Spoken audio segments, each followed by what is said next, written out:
நம்பி வந்து சரணடைஞ்சு அவர் காலை பிடிச்சி நீ தான் பாபா அப்படின்னு நின்னோம்னா நம்மளுக்கு கண்டிப்பாக அவர் அருள் புரிவார். எண்ணி 9 வாரம் அவரோட டைமு, எண்ணி 5ஆவது வாரத்தில் அவரோட அருள் கிடைக்கும் நம்மளுக்கு. அதை அடித்து சத்தியம் பண்ணி சொல்லுவேன்.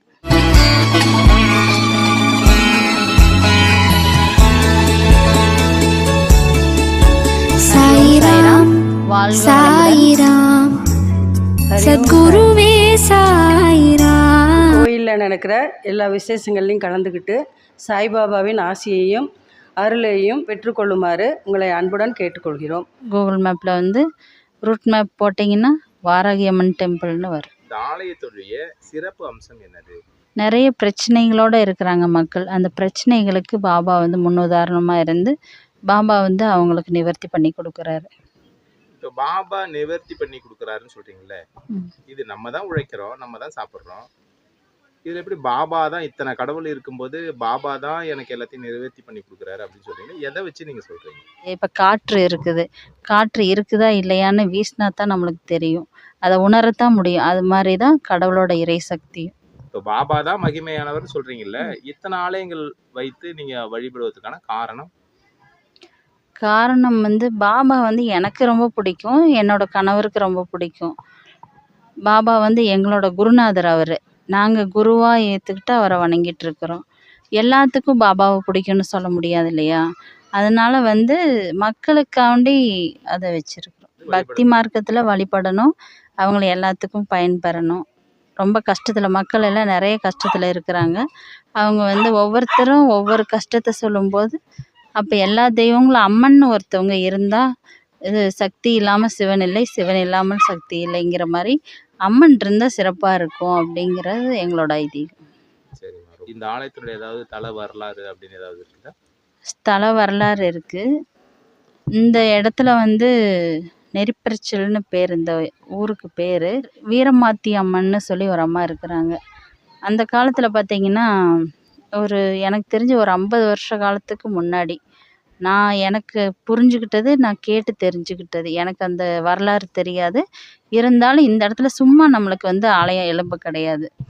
ஆலயம் முதையே இருந்ததுனால இந்த இடத்துல மறுபடியும் ஆலயம் எழும்பி இருக்கு. 12th ஸ்டாண்டர்ட் படிக்கிறேன். நீங்கள் எவ்வளோ நாள் இந்த ஆலயத்துக்கு வரீங்க? ரீசெண்டாக தான் வரேன். இந்த ஆலயம் பிடிச்சிருக்கா உங்களுக்கு? பிடிச்சிருக்கு. வாழ்க வளமுடன். தீபாங்க, நெருப்பரிச்சல் தான், இதே ஊர் தான். சாய்பாபா வந்து உலகத்திலே இப்போ வந்து கருணை கடல். அவர் நம்ம வந்து தப்பே செஞ்சோம் அவரை நம்பி போயிட்டோம்னா நமக்கான நல்ல வழியை அவர் மாற்றி கொடுப்பார். நம்ம தப்பு செஞ்சு தீயவளாக இருந்தாலுமே அதை மாற்றக்கூட வல்லமை வந்து பாபாவுக்கு இருக்கு. ஆமாம் ஆமாம், அவர் கேட்டுட்டு தான் கத்துறாரு. இப்போ நமக்கு இப்போ நீங்கள் இவங்களை கேட்டீங்க, இந்த கோயிலில் பாபா மட்டும் இருக்கலாமே மற்ற சாமிகள்லாம் ஏன் வச்சுருக்கீங்கன்னு கேட்குறீங்க. இப்போ தமிழ்நாடு எடுத்துட்டோம்னா சீஃப் மினிஸ்டர் இருக்கார், கீழே நிறைய அமைச்சர்கள் இருக்கிறாங்க. ஒவ்வொரு வேலையும் ஒவ்வொருத்தர் செய்யணுங்கிற மாதிரி மெயின் வந்து பாபா தான். இவங்களும் எல்லாருமே வந்து நமக்கு துணையாக இருந்து எல்லா காரியத்தையும் ஒவ்வொருத்தருக்கும் ஒவ்வொருத்தரும் பிடிக்கும். அதுக்கேற்ற மாதிரி சாமிகள் வந்து இங்கே நல்லா செல்வத்துக்காக ஒரு கடவுள், தைரியத்துக்கு ஒரு கடவுள், எதிரிகளை தும்சம் செய்வதற்கான ஒரு கடவுள், இந்த மாதிரி தனித்தனியாக கடவுள்கள் இங்கே அமைச்சிருக்காங்க. எல்லாத்துக்கும் ஒரு சக்தி இருக்குது. நம்ம வணங்கும் போது அது வந்து நமக்கு முழுமையான பலன் கிடைக்கிது இந்த கோயிலுக்கு வரும்போது. உங்களுக்கு என்ன பலன்? எனக்கு வந்துங்க இந்த கோயிலுக்கு வந்ததுக்கப்புறம் நான் தான் சொல்கிறேன், ஒரு இக்கட்டான சூழ்நிலையில் இந்த கோயிலுக்கு நான் வந்தேன். ஒரு தெளிவான முடிவு எடுக்க முடியாத சூழல் அந்த மாதிரிலாம் இருந்துச்சு. ஆனால் இங்கே வந்துட்டு போனதுக்கப்புறம் எல்லாமே அவர் பார்த்துக்குவார். அவர் நம்ம கூட வரும்போது நமக்கு எந்த பிரச்சனையும் இல்லைங்கிற ஒரு நம்பிக்கை இருக்குது. அதை நோக்கி தான் என் பயணமும் நடந்துட்டு இருக்கிறதுனால என் வாழ்க்கை நல்லா போயிட்டுருக்கு.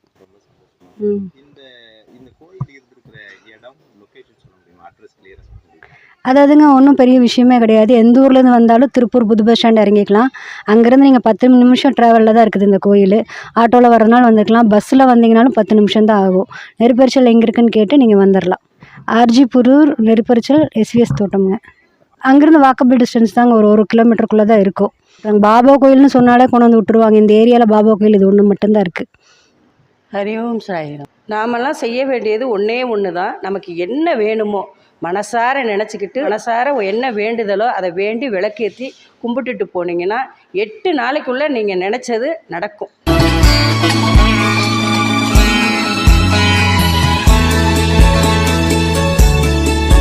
சாயிராம் சாயிராம். சத்குருவே சாயிராம் சாயிராம் சாயிராம். மறக்காம சர்ப்ரைஸ் பண்ணுங்க. தேங்க்யூ.